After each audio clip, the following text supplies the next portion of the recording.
Okay. Hey, should we wear masks? No, because it's just you and me. It's like we're having Okay. dinner. Yep. Yeah. Okay. Welcome to the Half a Dozen Hospitality Podcast. Chef Rich. I haven't even got your last name yet. More. Chef Rich Moore. Welcome to the show, sir. Chef literally just finished service about 128 seconds ago. Yeah. And I said, Rich, do you want to just like sit down and like have a drink of water or something? He's like, nope, don't got any time for that. Gotta Keep going. So Rich and I had the pleasure of meeting via the World Wide Web and social media. I was put on to you by, shout out to Christine at Destination Cape Breton, who said, if you're coming to Sydney, you got to check out Rich and Lobster Pound and more. And she gave me the whole thing that they're closed right now, but they've pivoted and they have their food truck open. So Thanks, Christine. shout out Christine and the team at Destination Cape Breton because they're big fans of what you're doing. So I know very little about you, Chef Rich Moore. You know very little about me, but this isn't about me because these guys hear me all the time. They want to learn more about you, and I do as well. So give me the Coles Notes version or the 90-minute version of who you are, what you do, and why you do what you do.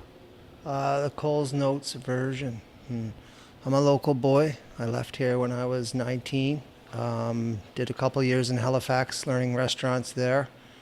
Not a very big restaurant circuit. After there, I went to Vancouver where I met my wife. Stayed there for about another 15 years. Did a lot of fishing lodges and hotels and only fine dining restaurants when I could. A lot of fun places, Vancouver Aquarium, school for special children, Prince George's for school children from around the world. Worked on a couple yachts, couple boats, Christmas gigs, things in Vancouver I don't usually see around here, right? Different opportunity. For sure. And how was coming back home for you? Scary. We had just sold our condo. Sold everything that we had except our 2 cats. Packed everything up, drove across Canada, took our time, made a vacation of it. Took a little while to find a space. What you see here isn't the original Lobster Pound. We were down the street before this. Oh, okay. Had our work cut out for us, but when we came home, we wanted to be different.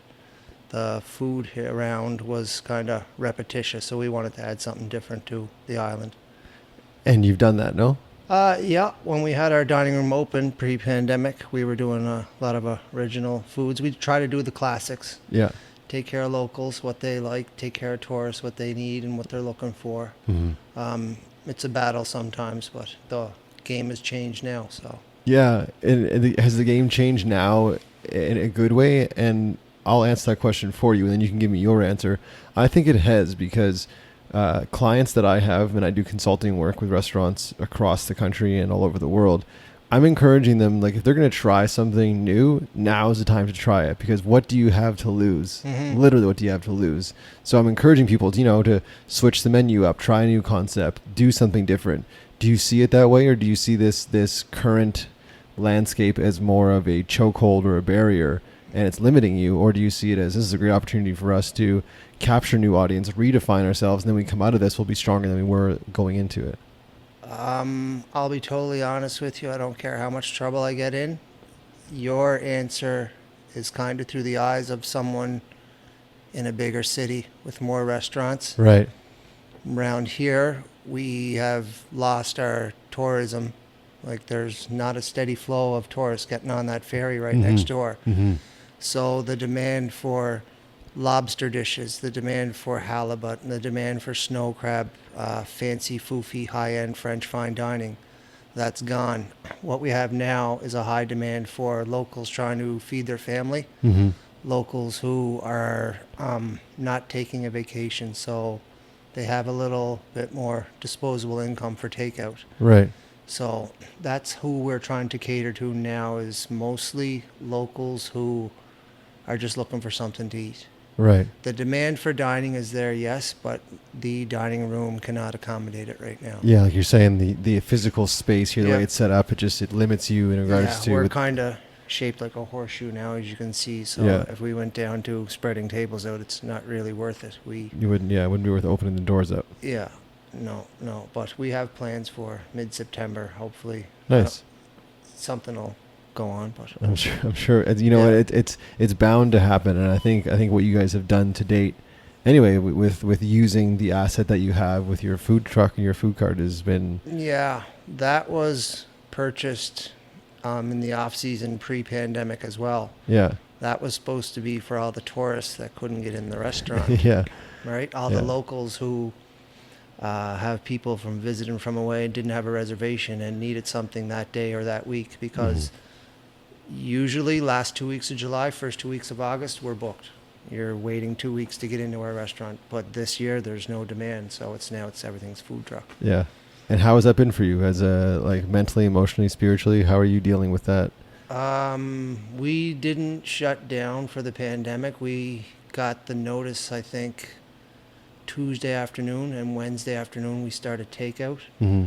So we're kind of tired, not burnt out, but it's a different feeling. Like Yeah. usually in the summer you're working longer days and tourists, and you're staying later and talking to people about the island, and you're schmoozing and bumping elbows with everyone that comes in. Right. 6-foot rule, masks on, Right. no tourism. New Brunswick, Prince Edward Island. Campgrounds are doing good. Other restaurants may be doing good from what I see driving home. I see the odd restaurant busy. That's great. Mm-hmm. But to open up and do what we need to do, it's not something we wanted to do this year. So do you find right now you're in a bit of a funk, or do you see a light at the end of the tunnel? I don't know. I think I'm kind of in just a gray, foggy haze. I don't know. It's not. I don't see the end, but I see big changes that are the masks in the kitchen, Right. the masks on wait staff, the 6-foot spacing, the not being able to shake a hand or kiss the little old lady goodnight, that Yeah. type of thing, right? So Right. Is that something you kind of like thrived off of? Was that interaction with the guests? Is that something that really kind of fueled you to do another yeah, day? we enjoyed customer service. We had our local fan club, but it's nice when someone comes from away and they don't know, and you can tell them about where to go next and where to go for breakfast and where to go sleep tonight if you need a bed and breakfast and things like that, right? So we kind of miss that, Yeah. meeting people from away. Not that there's anything wrong with locals. We love our locals, but Yeah. It's nice to always mix it up a we little get different bit. stories from people from around the world. Like our restaurant with lobster in the name, Nova Scotia, and being located right next to the ferry, it's a given that a tourist will be through here Yeah. somehow. I think a couple years ago we were high up on the visitation list for things to do in Cape Breton, right next to Fortress of Louisbourg. Yeah, that's amazing. Fortress of Louisbourg, and go see the crazy chef in North Sydney.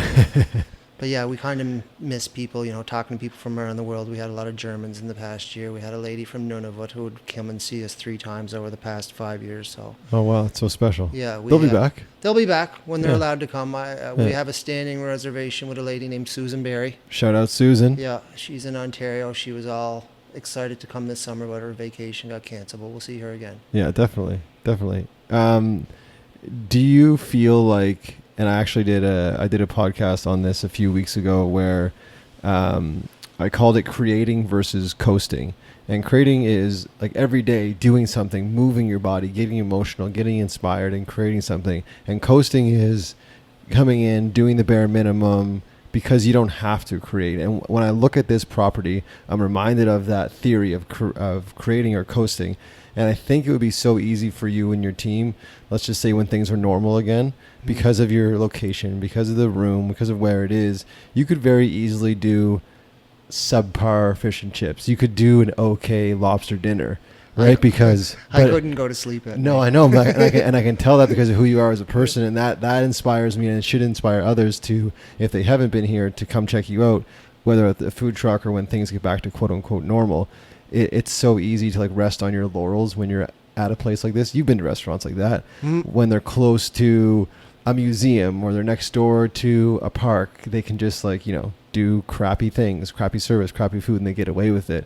Whereas I feel like here, like you said, you won't accept that. No, we do. If it's not good enough for your mother on Mother's Day, don't put it out. Nice. Right? If you're not going to give it to your girlfriend on her birthday, don't. Don't put it on the plate. Where does that come from?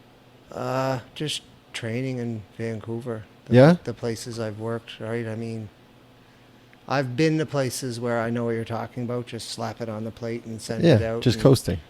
pick it out of the freezer and throw it in the deep fryer. No, I didn't Yeah. last very long at places like that. So, good isn't cheap, and cheap isn't fast, and fast isn't easy. So, There you go. right, all Yeah. those things. You follow those rules, and you'll be fine. Yeah. Right. What are you currently using? Because you said things are kind of like gray right now. It's a bit of a haze. So what are you using right now to fuel you, to keep you going, to re-energize yourself, or to inspire yourself? How do you, Chef Rich, get inspired? What inspires you? Where do you go? Where do you look? What do you see that fires you up? I'm really just trying to make people happy that contact us. Like today's menu was fish chowder for a lady who had a stroke and her taste buds weren't working and she hadn't had chowder in a while. So no problem, make a batch of chowder. Right. Fish and chips was for a gentleman from Sydney who's been missing out. So we put that on the menu. So we just did a variation of fish witch for, Yeah. for people who want to eat like this Yeah. instead of a knife and fork, right? Yeah. And the what- tuna. Tuna's always there. Oh, is it? Tuna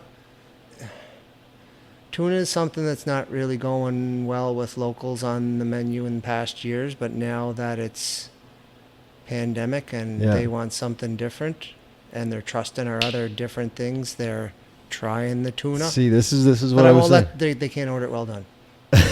They try to order it well done. Yeah, no, of course not. But see, this is what I was saying. Let's go back 3 minutes. Let's go back 3.5 minutes. This is what I'm saying. This is what you're doing, whether you're conscious about it or subconsciously doing it. Is I'm asking my clients, say, hey guys, let's try something new. And Yeah. and you were saying, well, no, Brad, like I get that in a big city, you can do the experimental stuff. But Yeah. what you've done is you have ever so slightly pushed that envelope, and you have been the one that opened their eyes. You're like, guys, tuna's actually delicious. It And is. you don't need to have it well done. It's not always and in a you can with mayonnaise. Yeah, exactly. Yeah. So I feel like that is, for me, watching someone like you from afar, that's where you get the juice for the squeeze. Is yes, you need to do your ABCs and take care of, people getting off the boat, that they expect their lobster and they expect their haddock and chips. But then you wow them and say, hey, if you're open to it, I would really encourage you to try the tuna or Yeah. try the ceviche or whatever it might be that you're willing to Yeah. step into and say, guys, we should try this. Yeah. And then all of a sudden, Chef Rich and the Lobster Pound and More are the ones that introduce them to trying X for the first time. Yeah. And what we're running into now is pandemic, food truck, no dining room, menu switching. Yeah. They're going by pictures from Google TripAdvisor. Yeah. I drove an hour to get this special I seen on the internet. Well, that was last year. I'm sorry, Yeah. that's not available right now. But people understand. I mean, they're traveling. It's a hard vacation for people right now. Yeah. I'm sure they're getting frustrated. Another month, maybe month and a half, Cape Breton, outside of what you see here, will close down. Your Cabot Trail Right. restaurants, are seasonal. Your accommodations are seasonal. Your things to do seasonal. Whale watching, the park, right? Yeah. So that's usually when we realize there's not going to be any more tourists. No Celtic Colors this year. Mm-hmm. Celtic Colors was a big deal for restaurants and bed and breakfast hotels. Everyone would be packed for 2 weeks. I'm not sure if it's public knowledge yet, so I apologize if I'm either like letting the cat out of the bag or speaking too soon. But I think they're looking at initiating a food truck rally, a Cabot Trail food truck rally. Have you heard of this? Yes, that I've heard of it 2 or 3 years in the past. A fundraiser for, I forget what the charity was. Forgive me, but I know exactly what you're talking. I don't think this is charity, but I think this is just like, let's get people coming. I think what they're trying to do is extend the season, like to your point, where things kind of shut down here after the September or early October. I think what they're trying to do is encourage people to stay open a little bit later, and then they're trying to market and get new bodies. I'd love to do that, Yeah, but I'd love for everyone to come to North Sydney. yeah, There's, I don't think having everyone who's food trucky, we'll call them, yeah. food truckers, food truckers, truckers. going around the Cabot Trail would be great for people that live up there, but it'd be a hard sell of getting enough customers up there to make it worth everyone. Also, my truck is huge. I can't tow it up that mountain. I can't get it over Kelly's Mountain, let alone Smoky Mountain. So what I think would be the idea, and this is maybe you and I can start this ourselves, would be you have like pockets of it going on. You've got 12 trucks up on Cabot Trail. You've got 10 trucks here in North Sydney. You got 8 in, like, you know what I mean? You got some in Bedeck. So it's a month long or a 2 week long program. Yep. But it's like satellite locations. So you don't have people having to pull their massive kitchens up over hills. There's a demand for things to do outside right now. Yeah, definitely. Nighttime festivals, things like that. Yeah, where it's safe to interact, right? Yeah, for sure. We talked a bit about inspiration. Take me back to either the last time you were inspired or recently when you were inspired. What is it for you? Are you a chef that buries his head in cookbooks? Are you a chef that goes online? Are you a chef that sits and meditates in darkness and then sees? I try to take what I learned in the past and put my own twists on it. I'm really into the fresh local thing, but it's hard. We have a smaller growing season around here, so I like to get my own greenhouse going. I built huge greenhouse this year. Going to local farms. Time for you. I'll be going there to pick tomatoes as soon as she's ready. Nice. I visited all the local U-Picks. We got Rendell strawberries out in Point Coney. I think I visited them 6 or 7 times this season. And you got to realize I only have 1 day off, so if I can get out there, commitment. if I can get out there, I can get out there. Morian High Bush Blueberry. I was there last week. Long Island, Ron Hiscock, he has a beautiful high bush blueberry farm there. Was there last Sunday, and this is where I'm getting the berries for the blueberry grunt, things like that. Yeah, I meant to get one. I'm gonna see if I can get one before I leave the property. I'd love to take one home. That's something, living in BC. Yeah. You can't find blueberry grunt anywhere. You got to come back to Nova Scotia to get your blueberry grunt. No, I think in British Columbia they got all fancy and call it cobbler. What is the fundamental difference between a cobbler and a grunt? The maritime border. As soon as you enter the bubble, I guess it's called the grunt. No, I researched the history of it and stuff like that, and grunt was just a more, from what I learned, a more traditional, fun way to advertise. There's cobbler, but to get a kid to eat it, if you call it grunt, more people are into it. But if you look at it, it's the exact same recipe as a cobbler. I actually thought about it at a time about 10 years ago about opening up a cafe in BC and calling it the Blueberry Grunt, and doing things like, well, doing grunt obviously, but doing things like oat cakes, other things that you don't get on the West Coast. That'd work. Yeah, yeah, especially on Salt Spring Island. Yeah, Salt Spring or Texada or one of those ones. Yeah, for sure. Yeah, for sure. Well, maybe you and I need to pool our money and we'll hire some young chef out there to execute. That's what I need. Another project. Speaking of projects, what makes you proud? Like when and where do you take pride out of your work? Is it watching the food truck be a great option for you in your business right now? Is it watching guests come up to the window and take their food and get into it and enjoy it? Like, where do you take pride in this process of being a chef and a business owner? In the past, we've kind of taken pride in our presentation and customer service. Yeah. Give them something to look at before they eat it. That's kind of gone now with no plates, with everything going in a box. Yeah, it's kind of tough to do that. So we really focus on the flavors and the quality. So as far as getting a sense of pride, I kind of like when locals chirp, when the lady from down the street brings her girlfriend from Calgary here. Right. Oh, look, here's Richard and blah, blah, blah. That's what I get a kick out of, right? Right. That's what gets me out of bed. Some lady at 7 o'clock in the morning saying that she's excited for my noodles at 4 o'clock that afternoon. And how do you know what you're going to have for supper that day? And she lines up at 2:30 or 3 o'clock when I open the door just so she can get her noodles. That's special, no? Oh yeah, very special. But that's kind of what gets me out of bed. It's not always smiles and sunshine. No, obviously not. We get our whiners and our complainers, but don't focus on them. Yeah. Remember the people that email you at 7:30 in the morning, telling them they want their noodles. They want to pre-order their supper. And as my mother would say, the good Nova Scotia way is kill them all with kindness, right? We try sometimes, but sometimes we have difficulty. That's just nature. That's Yeah. just nature. Yeah. So I've sat down with about 11 people now at this point where I've been in town. I've been in Cape Breton, I should say, on the island for 3 days. This is my 4th day.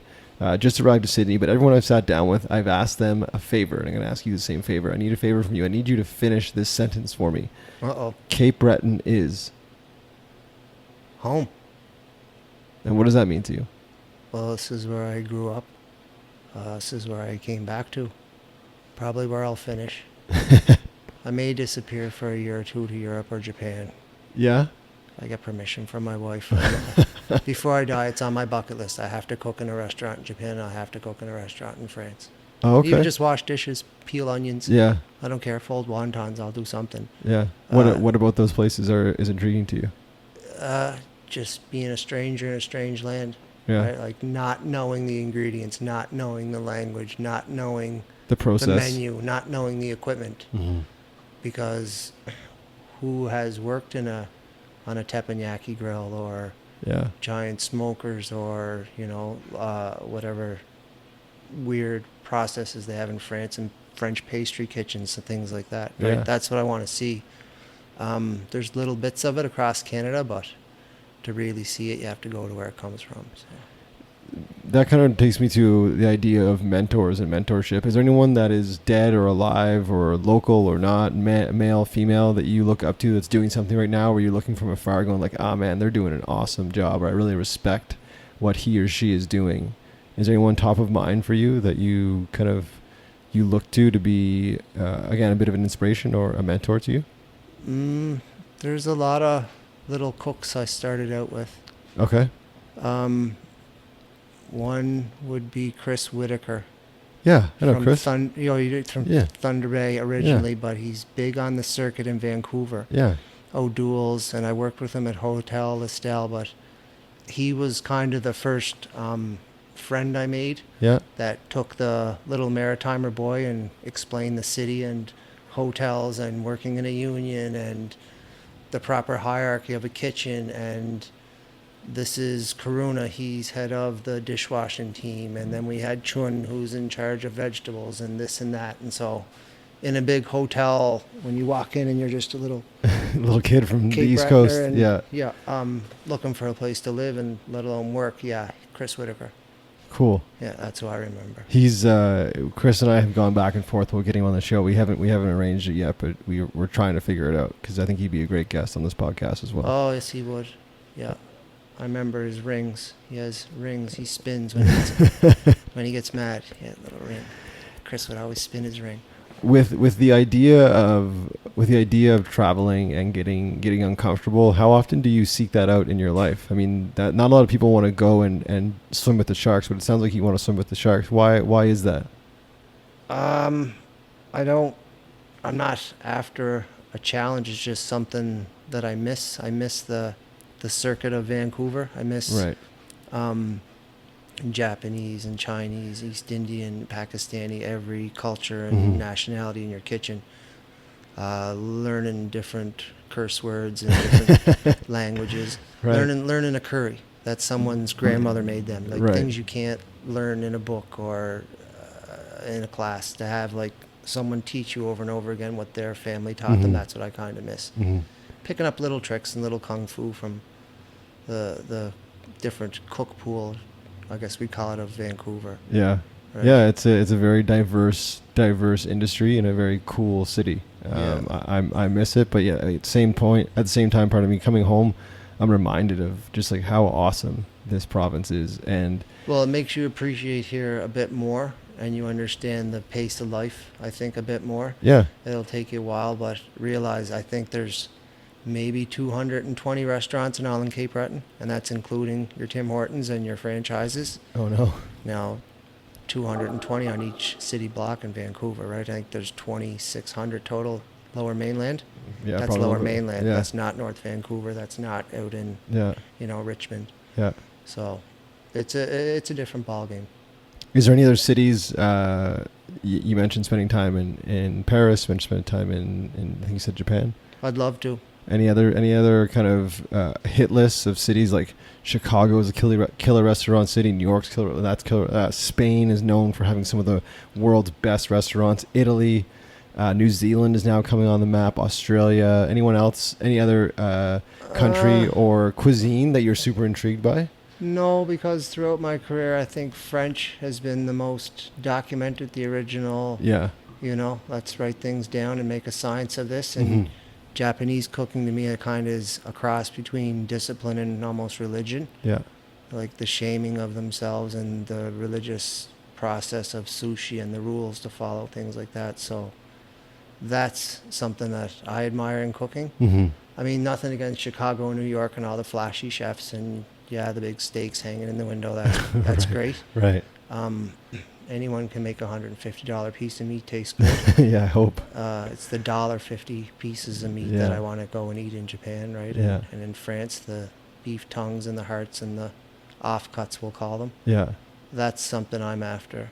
I was never really a pasta guy because it's never something I really worked in. I know Italy and Spain is not just pasta. We have our olives and our fish and everything else, but it's just not something I've come across in my career. Right. I've been mostly a seafood guy. When I went to Vancouver, it was build the resume with fine dining seafood so I could get into a fishing lodge. Oh, okay. So the whole point was get to go work at fishing lodges and fish on my days off. And then when you Leslie came back here, was it always the idea was always come back and open up your own spot? The idea was to come back and do soup and sandwiches. This looks a little different from soup and sandwiches. Yeah, we wanted to take it easy, but we realized there was a lot of soup and sandwich here. Yeah. So to kind of survive and make a go of it and be able to stay home and, maybe buy a house and pay bills, things like that, we'd have to be different. Push the envelope. Yeah, push the envelope. So that was a bit scary. And how did you end up? This seems kind of like a license to print money when things are normal. Like you said, you're right next to the ferry. How did you end up with this lease?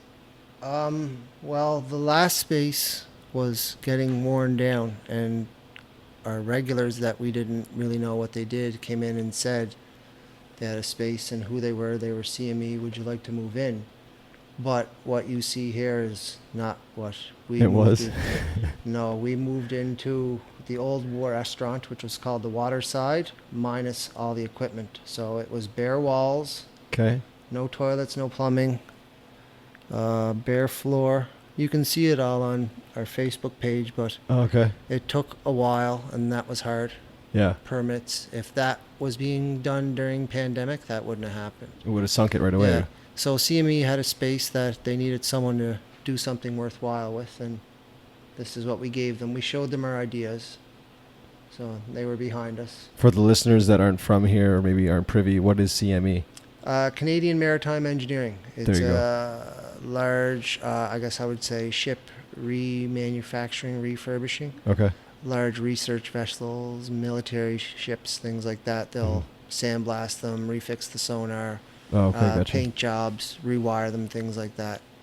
Almost auto body shop for large boats, I guess. But they're very big in Port Alberni in the west coast of Canada. Oh, okay, so some ties there as well. Yeah, they came here, and I think now they're up to around 50 or 60 employees, which is good. Okay, well. I don't get to see them much, though, because they work hard hours, and the guys are hot. Usually when they're off, they take off and go home. Yeah. But we have a large military vessel next door now. That's what's covered under the white tarp that they're painting and sandblasting. Interesting. Yeah. So you've answered the question that I've asked every guest so far, but there's two other questions that I ask every guest that has been on the show, and that's over 200 now. So I'm going to ask you the exact same question. This show is called the Half a Dozen Hospitality Podcast. So I have for you, Chef Rich, two questions. The first one is the half a dozen have-tos. Stay with me here.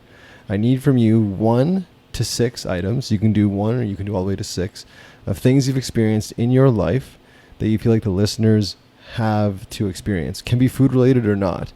A book you've read, a song you've listened to, a piece of art you've stared at, a place you've traveled to, a restaurant in Vancouver you've eaten at. 1 to 6 things that Chef Rich has done that you think our listeners have to do. That you have to do. You have to push yourself to the point where you're tired and cry. That's a good one. Yeah, if you want to see how far you can go in a kitchen. You have to be ready to fail. I've failed more times than I've succeeded. You have to be able to take criticism Mm. in this one, and that's my fault because I take everything personally. Yeah? I don't deal well with TripAdvisor. I don't deal well with TripAdvisor Yelp. is BS. So is Yelp. I don't deal well with just anonymous online reviews, so be ready for that. Yeah, everyone's a critic, but some people don't know. Yeah. But there's those that don't care that there's Yeah. Humans behind it. Yeah, there's a little cook in there doing that, right? Yeah. With a heart. There's a and waitress feelings. that has to go home after you said she's disheveled, like Yeah. that type of thing. So Yeah. um, Any other have-tos? have to. You have to find a vice or a crutch. You Okay. cannot take work home with you, Yeah. and you can't take home to work. Oh, I like that. If you bring your sick cat problems, or my girlfriend just dumped me to the kitchen, Yeah. it'll be in trouble. You're going to be slow, you're going to drop, you're going to Yeah. cut, you're going to burn. Yeah. You take your work problems home to your wife and your kids, Yeah. you'll end up divorced. Yeah. I'm just saying, it's sure. it's a That's fact. solid advice. This is not an easy industry. It's not smiles and sunshine every day. Mm-hmm. Any I others? don't want to say bad guys get to the top, but it seems like you kind of have to have a certain attitude. Yeah. Yeah, in kitchens, it's just the way it is, right? I don't know. I'll challenge you on that one, but okay, we'll roll with it. Yeah. I'm going to reset the cameras. We're going to pause quickly and come back for the last question for Chef Rich, which I know he'll handle well. We'll be right back, guys. Okay. Okay, guys, we are back. And Leslie's in the background. Say hi, everyone. Leslie, everyone. That's the boss lady. Yes, we want to make sure she is happy and we're not causing her any stress or issues. Good luck. Good luck.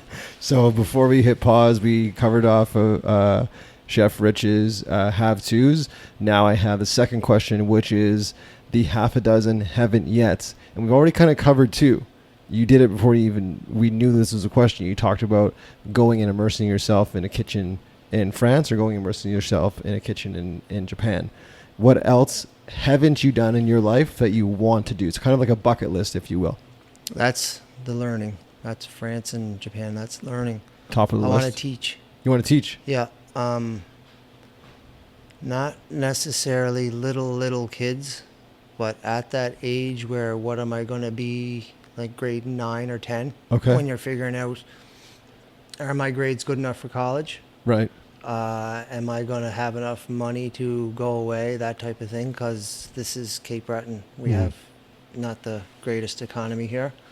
Those kids, the kids that want to rock and roll, because I think I can kind of steer them or pick them out. I don't know what it is. I just have an eye for. You got like a sonar for them, a radar for them.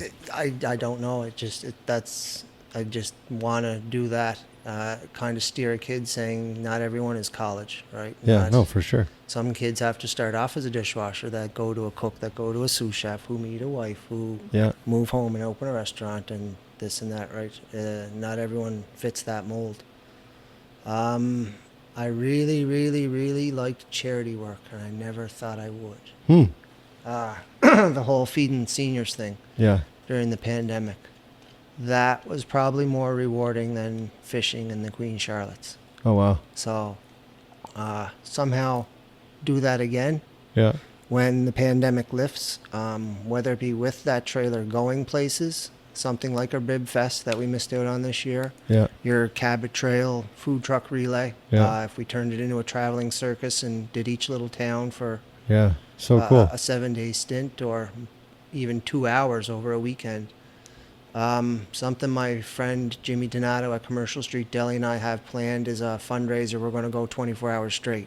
Oh, cool. So we'll start at 8 in the morning Yeah. we'll have a breakfast menu, go into lunch, Yeah. go into dinner, Yeah. then we'll have late A night late night menu. snacks, Yeah. right? Then we'll have through the night, Yeah. crazy menu Yeah. for the crazy people out there, and then we'll go back in and finish with a breakfast. I love it. Now that's something we thought about during the pandemic, something like that.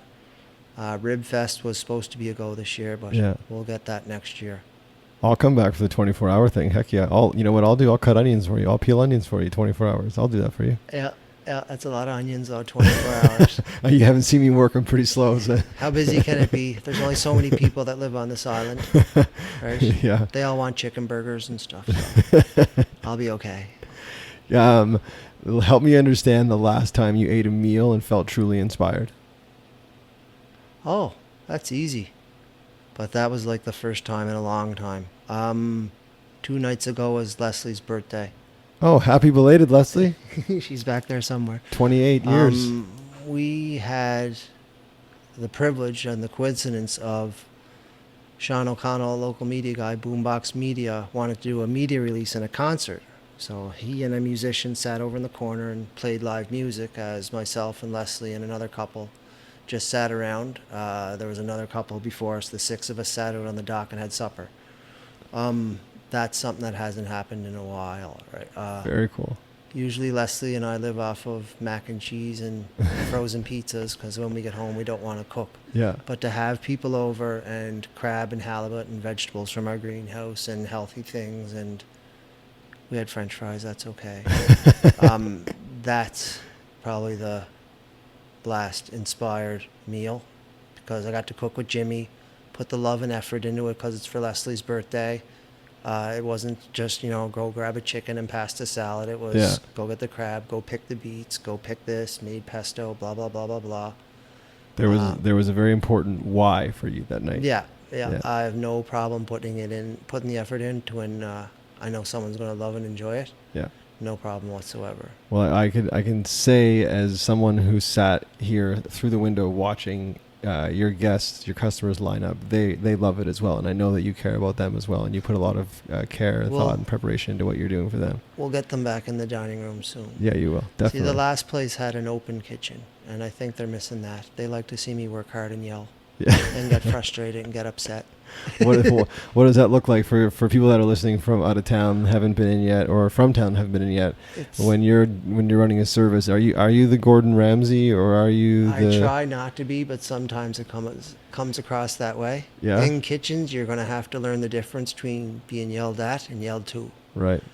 Trevor Power, my sous chef, and Jason, my steward, they're the best at it. They know the difference between being yelled at and yelled to, and that's why they would probably survive in any big city kitchen. Right.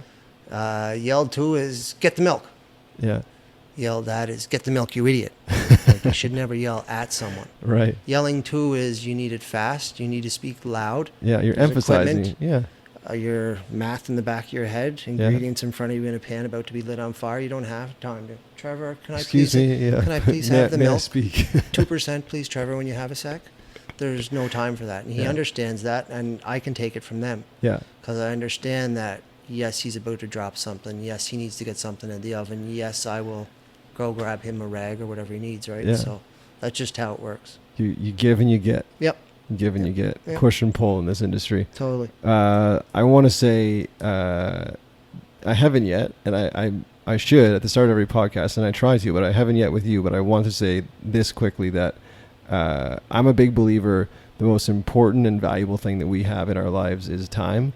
So from the bottom of my heart, thank you for giving me yours for the last 48 minutes and 49, 50, 51 seconds.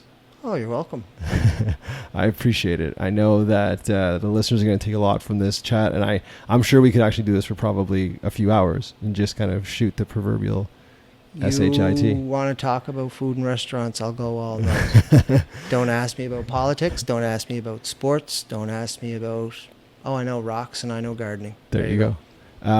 If people do want to reach out and they want to engage with you or Leslie and the team here, how best they find out who you are, what you're doing, and all the other information?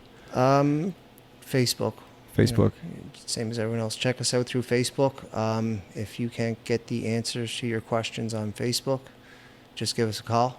or a message. Yeah.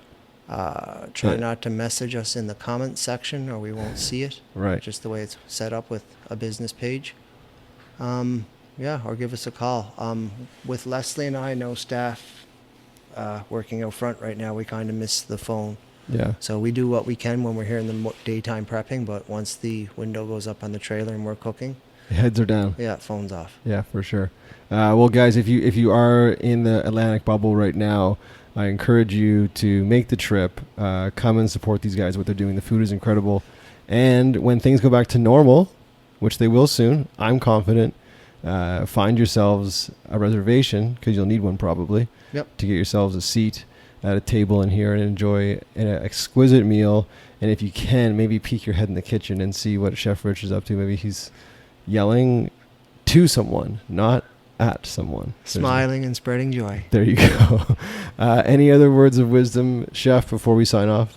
No, just everyone stay safe and be kind. Yeah, Right? It's a different ball game. It's a different world out there right now. So it is. yeah. Be safe and be kind, guys. Thank you guys so much for tuning in as you do week after week. If it wasn't for you guys, this show literally would not exist. I appreciate and love you all. Until next time, guys, from Chef Rich and Brad and Leslie in the background, we love and appreciate you guys. Until next time, be good and do good. We did it. Take care. You did it so well, dude. You crushed it.